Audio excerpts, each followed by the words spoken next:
আসসালামু আলাইকুম ওয়ারাহমাতুল্লাহ। তোমরা আমার পক্ষ থেকে পৌঁছে দাও, যদিও তা একটি আয়াত হয়। সহিহ বুখারী।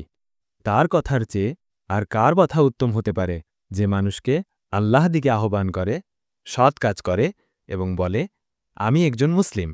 সূরা হামিম সেজদা, আয়াত ৩৩।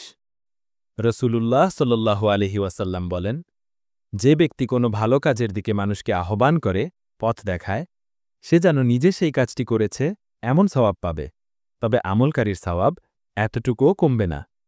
সহিহ মুসলিম, হাদিস 1893। তিরমিজি, হাদিস 2671। লাইক দিন, শেয়ার করুন এবং অন্যদের আমন্ত্রণ করুন। আসসালামু আলাইকুম ওয়ারাহমাতুল্লাহ। তোমরা আমার পক্ষ থেকে পৌঁছে দাও, যদিও তা একটি আয়াত হয়। সহিহ বুখারী। তার কথার চেয়ে আর কার কথা উত্তম হতে পারে, যে মানুষকে আল্লাহ দিকে আহ্বান করে, সৎ কাজ করে এবং বলে, আমি একজন মুসলিম। সূরা হামিম সেজদা, আয়াত ৩৩।